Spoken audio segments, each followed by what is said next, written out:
bem.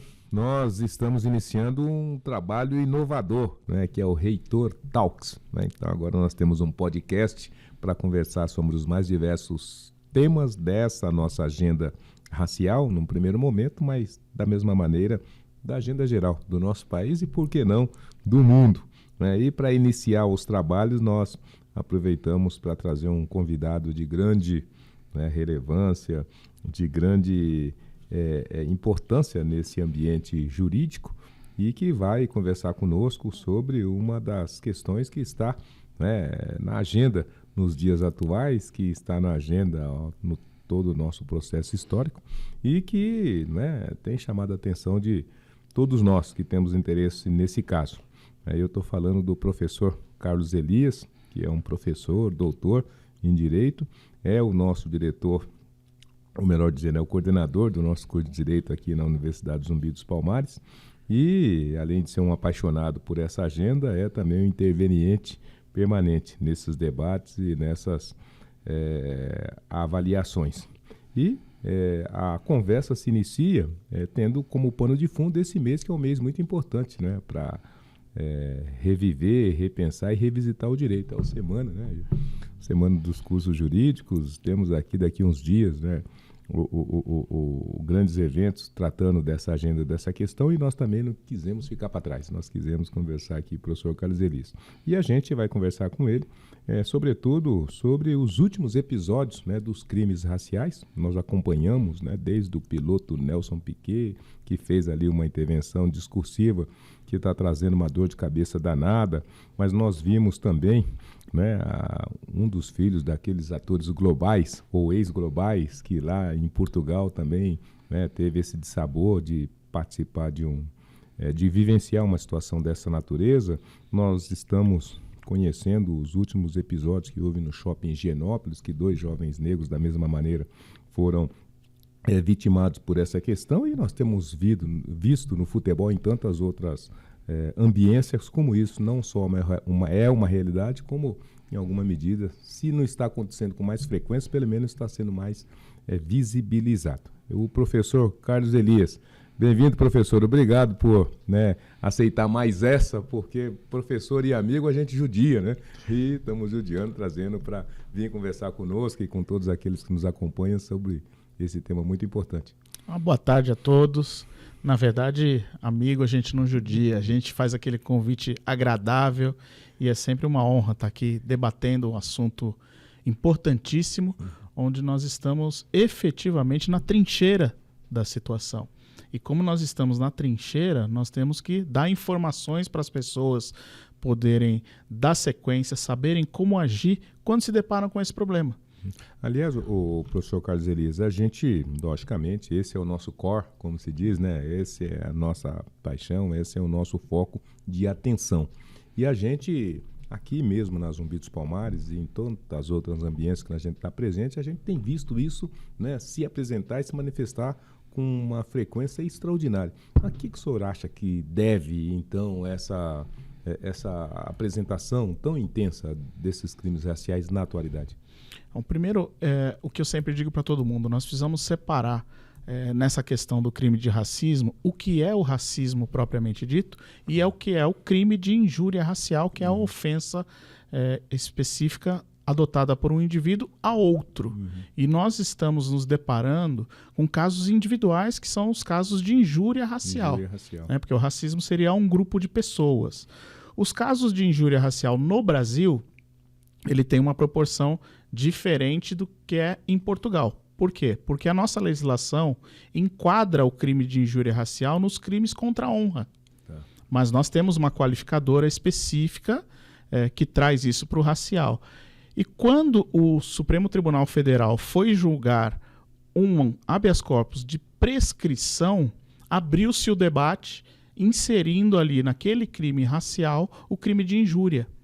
E o ministro Alexandre de Moraes, constitucionalista com muita propriedade, ele disse em seu voto que o crime de injúria racial seria um subitem do racismo. Portanto, caberia na imprescritibilidade. Então, mas o que nós tínhamos até então era justamente essa formatação em que estava um pouco mais claro, né? Crime de racismo, que são aqueles, como o senhor bem disse, que é mais dirigido a um grupo, à coletividade, não é propriamente dito, e nós tínhamos então esse crime de injúria racial. E o aspecto diferenciador também era que um previa, né, essa pena, inclusive, de reclusão, não é? E poderia ser considerado um crime inafiançável e imprescritível, ao passo que a injúria racial era um crime não punido com reclusão. É isso, né? A grande diferenciação. Exatamente. E a diferenciação maior seria que o crime de injúria racial, ele pede a representação do ofendido. E o crime de racismo, não. Então, qual seria a dificuldade? Às vezes a pessoa sofre o ataque, ela não faz a representação. A representação, professor Carlos Zilli, como é que se manifesta? O que é isso, representação? A representação é a vontade da vítima ver aquele agente que praticou ser processado. Uhum. E ela se dá diretamente com o delegado de polícia ou, através de um advogado, oferta a representação para que o membro do Ministério Público possa adotar as providências previstas em lei. Quer dizer, ele precisa formalmente, né, por escrito, autorizar o Estado a dar continuidade ao que se chama aí da persecução, né? Persecução penal. Legal, não é? Ou seja, para responsabilizar o autor. Exatamente. E no outro nós não tínhamos isso, né? No crime de racismo. No crime de racismo, ele já é uma ação chamada ação penal pública incondicionada, ou seja, já existe a autorização da lei para que o promotor, em nome do Estado, faça o processo andar sozinho. Quer dizer, independentemente da vítima querer ou não, autorizar ou não, automaticamente se inicia a responsabilização do Ele agente. segue o rumo. E nessa discussão do STF, falando de prescrição, levantaram a questão da fiança. Porque tem essa questão também em ambos, não é? Exatamente, porque o crime de racismo é inafiançável, né? Inafiançável e imprescritível. O crime de racismo é inafiançável e imprescritível. Enquanto o crime de injúria racial é passível de fiança. Ele é passível de... Era ou é prescritível. Essa foi a discussão. Sim. Então o STF ele avançou na questão da prescrição apenas e tão somente, ou seja, tornou o crime de injúria racial imprescritível. Por ser um subitem. Porém, essa foi a grande transformação. Essa foi a grande transformação. Porém, a questão da fiança, ela não foi levada adiante.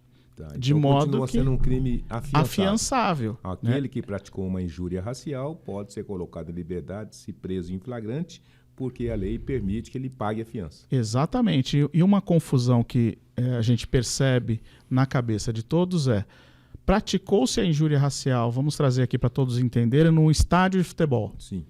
E ali no estádio de futebol nós temos os policiais. Aliás, nós vimos ultimamente acontecimentos dessa natureza em vários estádios, né, envolvendo não só torcedores, como até jogadores. Né? Até jogadores.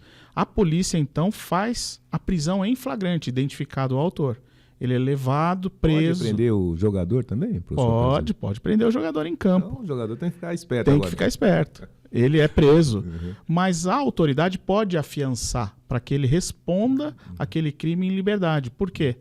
Porque a vítima tem que oferecer a representação. Então, se a vítima, diante de uma agressão, fosse do jogador, fosse de um outro torcedor, dissesse que não quer responsabilizar, não há responsabilização. Teria que soltar. Porém, tem acontecido a representação e aí a autoridade judiciária que está ali apreciando, que é o juiz do Juizado Especial Criminal, no âmbito desportivo ali, que tem instalado, pouca gente sabe disso, mas toda partida de futebol nós temos um juizado especial criminal. Do juizado especial, o professor Carlos Zilli, eu já ouvi essa conversa aí e fiquei em dúvida também.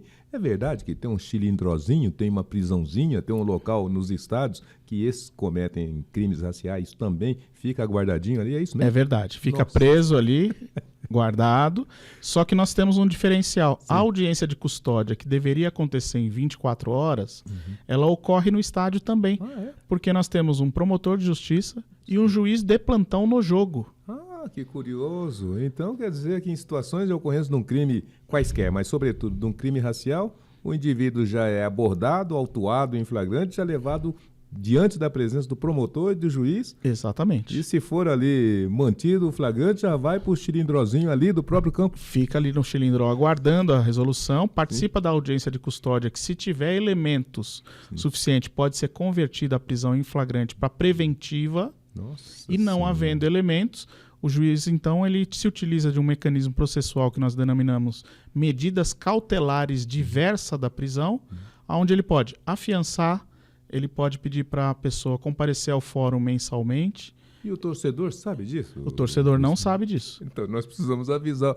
Torcedor, se você eventualmente for um torcedor, né, fique atento, porque o professor Carlos Elias está trazendo informações que, ainda que você não conheça, mas que funciona, né, professor Carlos Elias? Funciona. Nós tivemos aí, para efeito de massa, um caso de repercussão internacional que foi Corinthians e Boca, onde o torcedor do Boca, por um gesto nazista e racista, foi autuado em flagrante, ficou ali no chilindrozinho aguardando a audiência de custódia, que demorou mais do que o normal, entendo eu, de maneira até proposital. E o juiz do caso, então, arbitrou uma fiança de R$20 mil para ele. Puxa vida. Mas não o proibiu de sair do país. Sim. Então ele pôde regressar à Argentina, onde o delegado continua com o inquérito, devolve Como para... é que cobra os R$20 mil? Quer dizer, como é que devolve? Não precisa devolver, então ele foi embora? Não, ele fica, os R$20 mil é feito um depósito judicial vinculado ao processo. Sim, mas se ele for embora, não vai voltar mais, o dinheiro fica por aqui mesmo? Fica no Estado, fica ali guardado.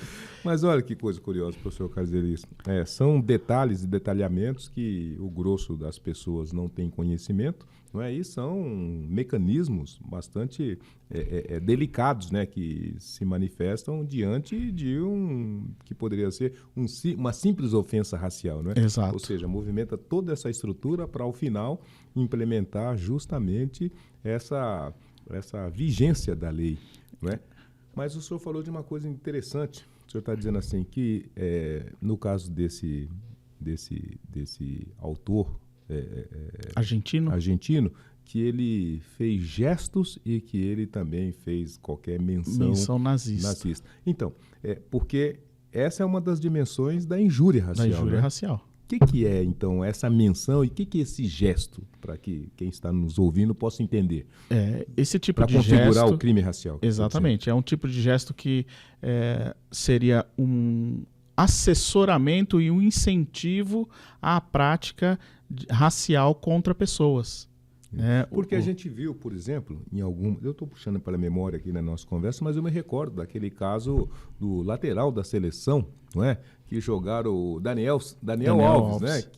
Daniel Alves, que alguém jogou uma casca de banana, não é? Jogou a banana, ele descascou e comeu a banana. Então foi um acontecimento sensacional. Mas a gente tem visto e viu, não sei se é nesse caso da Argentina, as pessoas imitando o gesto ou o que seria o som de macaco. Sim. Né? E isso, então, é uma dessas dimensões do que você está dizendo, do racismo. Do gesto.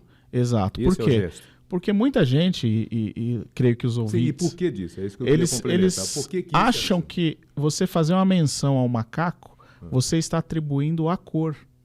E, na verdade, não é isso. O que é?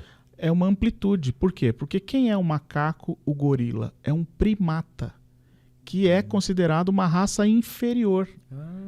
E por ele ser considerado uma raça inferior que não fala, mas é o que mais se aproxima ao ser humano, então as pessoas tentam nos rebaixar a um primata. Não tem a ver com a cor do macaco. Ele quer fazer uma remissão. Você é um inferior porque você é um selvagem. Isso. Né, representado pelo macaco, enquanto aquele que está fazendo a agressão está dizendo que eu sou superior porque eu reconheço você como um selvagem. É isso? Primata, né? Primata. Na verdade. Olha, então, isso é muito bom esclarecer porque porque às vezes se entende, o macaco é preto a priori, mas tem macaco de muitas cores. Muitas cores, por isso que as pessoas não entendiam. Então a gente está aqui exatamente para esclarecer essa situação e trazer por que o gesto de imitar o macaco ele se configura na questão do crime racial. Que coisa fantástica. Enfim, olha, o que não tem aqui é falta de informações importantes, né? De uma dimensão que antes sempre foi importante isso, né? Sempre foi muito necessário, mas na atualidade, sem ter, né, esse domínio, as pessoas ficam sujeitas ou a cometerem o crime, né, como o senhor bem disse, ou a serem vitimadas pelo crime. E em ambas as situações tem repercussões, tem impactos, né, legais, econômicos, não é? Exato. E pessoais intensos que as pessoas precisam conhecer. Agora, A questão que se debateu e se debate mesmo nos dias atuais é que, olha, com a lei definindo que determinadas atitudes são crimes raciais, é um crime de racismo, ou com a lei definindo e determinando que determinando que algumas atitudes é injúria racial, o que nós temos é poucos responsabilizados e, sobretudo, temos poucas pessoas cumprindo uma pena por ter praticado um crime racial. Isso procede? E por É uma que verdade. isso acontece? É uma verdade por quê? Porque os crimes de injúria racial, eles não avançam por falta da representação. A pessoa não acompanha, ela não vai ali perante a autoridade e fala, eu quero ver essa pessoa processada. Ele Mas a autoridade, será simplesmente que pergunta, você quer que eu processe essa pessoa? não pergunta. Então, Não pergunta. então, Exatamente, de é isso que a fato, gente tem que forçar. tem As que pessoas estimular, ter né, que as pessoas conheçam seus direitos e exijam, né? exijam, como nós fazemos agora no nosso queridíssimo PROCON racial. Sim. Né? Nós estamos separando o trigo do joio. E a nossa função aqui é exatamente isso, separar o racismo da injúria racial para que as pessoas tenham mecanismos de fazerem os autores desse crime serem punidos. Agora, uma dimensão, como o senhor está bem dizendo, é que a vítima ou não é consultada ou não manifesta a sua vontade. Qual é a outra? Pelo fato de não termos, então, os racistas atrás das grades, como se diz aí. Exatamente, eu vejo como única situação em que o Ministério Público não dá continuidade. Pela Então, mas falta esse de é autorização. Esse é um dos aspectos importantes. Quando Por favor. existe a autorização, as vítimas são processadas e o processo chega ao final, contudo a pena é branda. Sim. E por que a pena é branda? A pena é branda por causa da lei. Então nós temos Mas, lá... o crime de racismo é punido com reclusão de 1 a 5 anos. E o Não de é uma injúria pena racial... branda. mas se a pessoa é primária, não tem problema algum, ela vai ser punida por 1 ano. Esse 1 ano... Se a pessoa for bem defendida, o advogado ele tem uma válvula de escape que é a substituição da prisão por medidas que a gente chama de prestação de serviços à comunidade, cesta básica, pagamento de indenização, mas isso contempla como se fosse uma prisão alternativa. Tá, então, parte do fato de não vermos esses racistas, esses que praticaram os crimes raciais, cumprindo pena, é porque ou a lei permite o pagamento de fiança ou a substituição por penas alternativas, ou porque a vítima que poderia representar e requerer a intervenção do Estado não faz. Não fez. Um caso emblemático que a gente sempre relembra é o caso do goleiro Aranha, do Grêmio. Foi um caso histórico, né? Porque chegou-se a uma pena alternativa para aquela moça, porém ela teve ali uma agressão social. Ela teve que sair da cidade pela repercussão, queimaram a casa dela. Então tivemos diversos desdobramentos em relação àquele caso. Então ela foi duplamente punida. Então esse é um caso emblemático que serviu de parâmetro para muitos outros que ocorrem no futebol. Agora, você está trazendo aí um aspecto interessante e importante que a gente precisaria até conhecer mais no caso dos crimes raciais, né? Porque, de fato, essa ocorrência do Aranha produziu danos e malefícios para todas as partes envolvidas, né? Nós tivemos o Aranha que foi agredido, tivemos o grande questionamento da ocorrência da agressão racial no futebol, tivemos essa moça, né, que ao final ficou marcada socialmente, e você está dizendo que ainda houve essa ação de violência contra o seu patrimônio, contra o seu bem e até contra a sua vida, uma ameaça, porque se ele estivesse na casa, poderia ter sido vitimado. Então, pede-se o controle, né, do fato concreto em si e o tipo de vingança social que se coloca, inclusive a possibilidade de eliminação do outro, né? Exatamente, é um enfrentamento que não se discute, não se vê mais a questão da vida propriamente dita, né? Pois é. Meio que sem fronteiras, né? Então a gente tem que tomar muito cuidado e sempre agir com a informação. Pois é, quer dizer, dentre outras coisas, é esse o objetivo do nosso bate-papo, porque tem essas nuances que passa desapercebido ou que a gente não presta muito atenção, mas que é uma dimensão extremamente sensível de ocorrências, todas elas, não é? Mas, sobretudo, dessas ocorrências raciais, ou seja, o impacto que ela produz na vítima do racismo, né, que é um impacto, sobretudo, na saúde mental muito intenso. Né? Nós temos casos aí de depressão, tentativa de suicídio, temos casos de toda a natureza que acaba impactando essa vítima, mas temos também o tipo de impacto que produz sobre o algoz. Né? Ele fica marcado socialmente, ele tem um dedo apontado contra si, né, no trânsito social que ele faz, e fica também marcado com a hipótese de ter ele, seus familiares ou mesmo o seu patrimônio ser atacado, ser agredido. Né? Uma das marcas que nós ouvimos e para mim me chocou bastante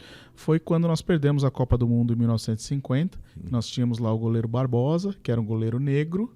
Sim. E a culpa de perder a Copa do Mundo caiu sobre ele sobre um ato de racismo. E ele deu uma entrevista. Por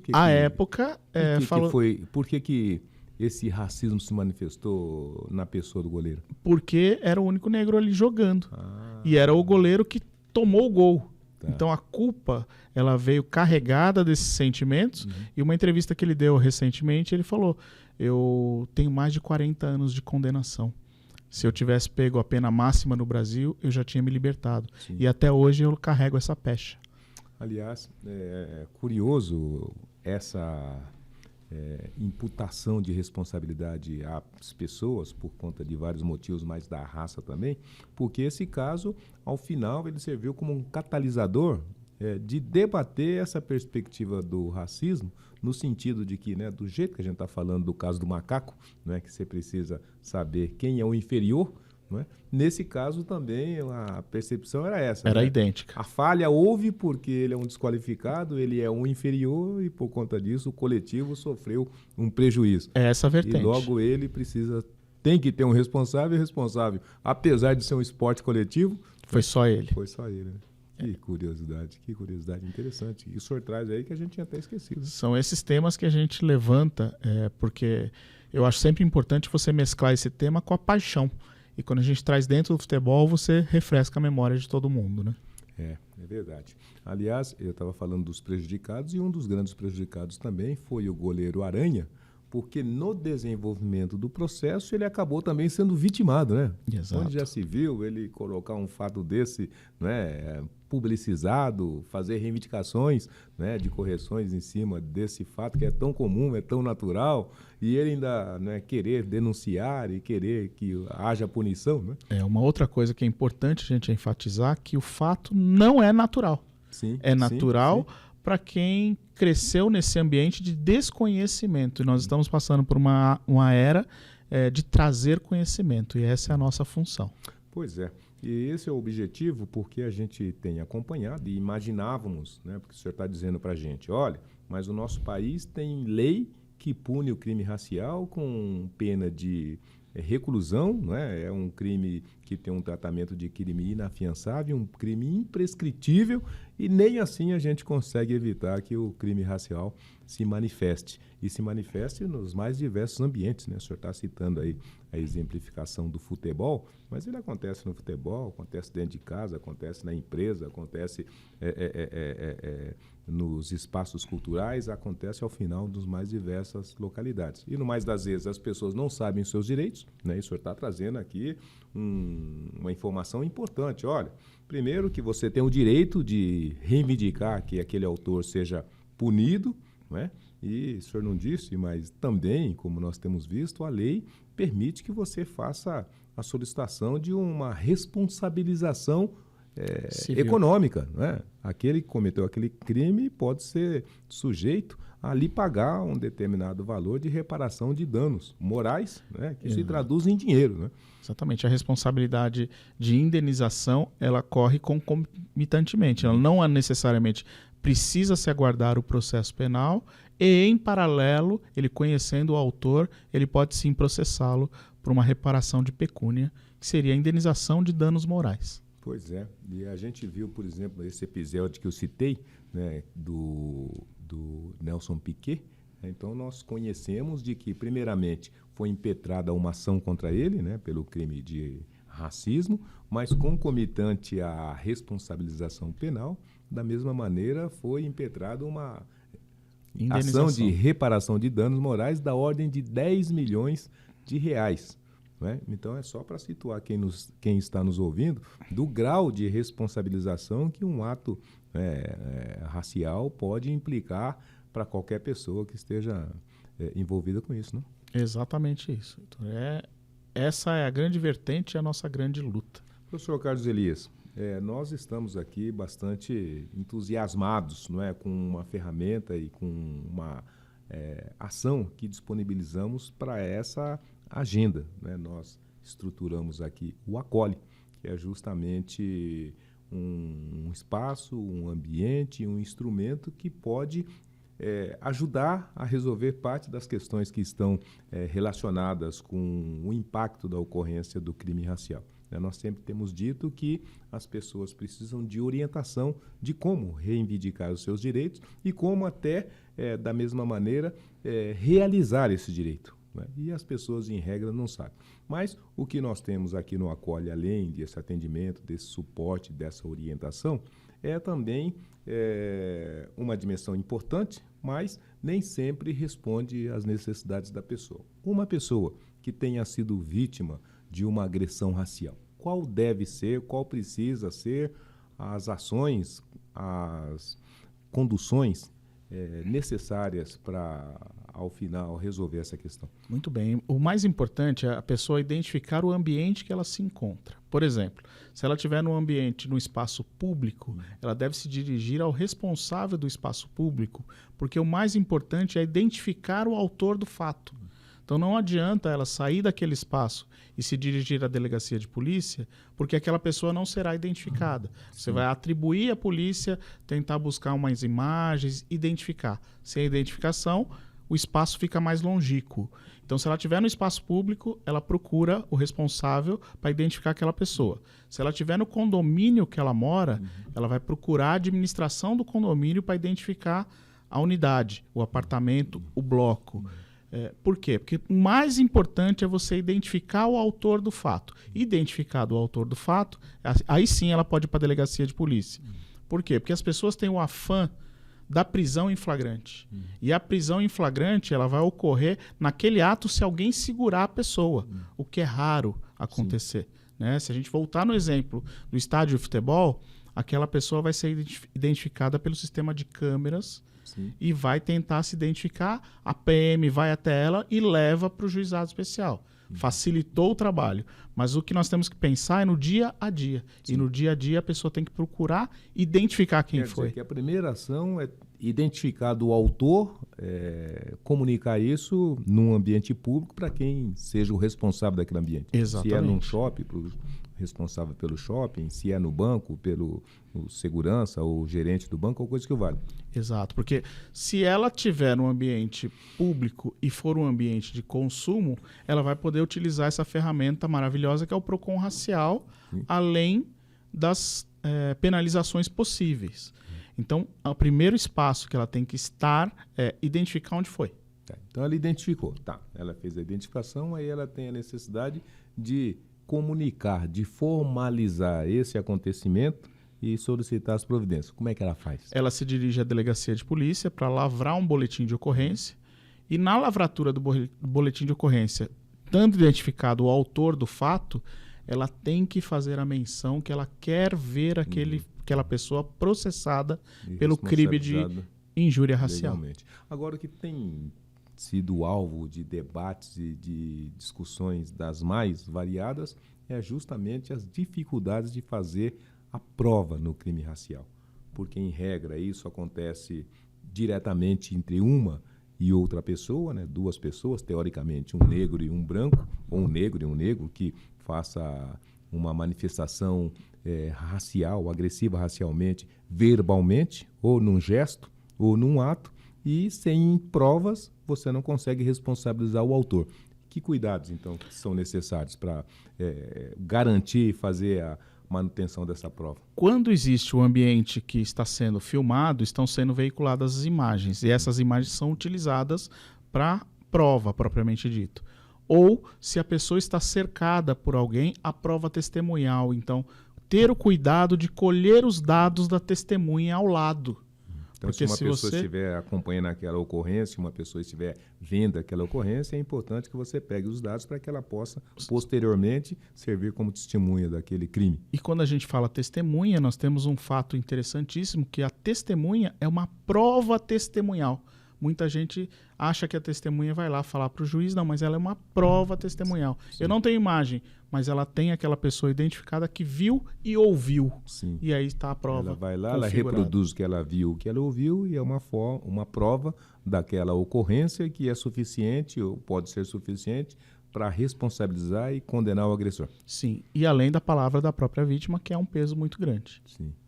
Bom, mas então a gente está aí com as informações bastante importantes de como alguém que seja vitimado por uma agressão racial pode, não só garantir a prova, como também fazer a formalização dessa ocorrência e também a reivindicação de que esse autor possa ser responsabilizado.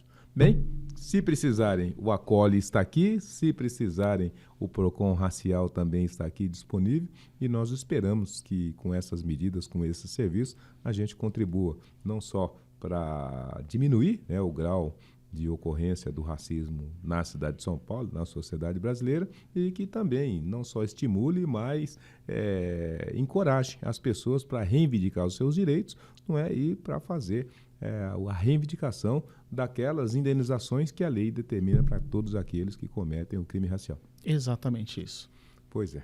Enfim, então o que nós queremos é justamente que esse daqui seja um canal adicional de trazer informações, de conversar sobre algumas das ocorrências importantes, seja para o tema da igualdade racial, seja para o tema do combate ao racismo, seja do tema de acesso e de interação com esses espaços, instrumentos da justiça, mas seja com uma informação coloquial que possa ajudar as pessoas no dia a dia, a fazer uma melhora no seu olhar, a fazer uma melhora no seu julgamento, fazer uma melhora, sobretudo, nas suas atitudes, porque o olhar, a atitude pode significar, dentre outras coisas, a agressão, a violência, a hostilização e até a prática de um crime racial.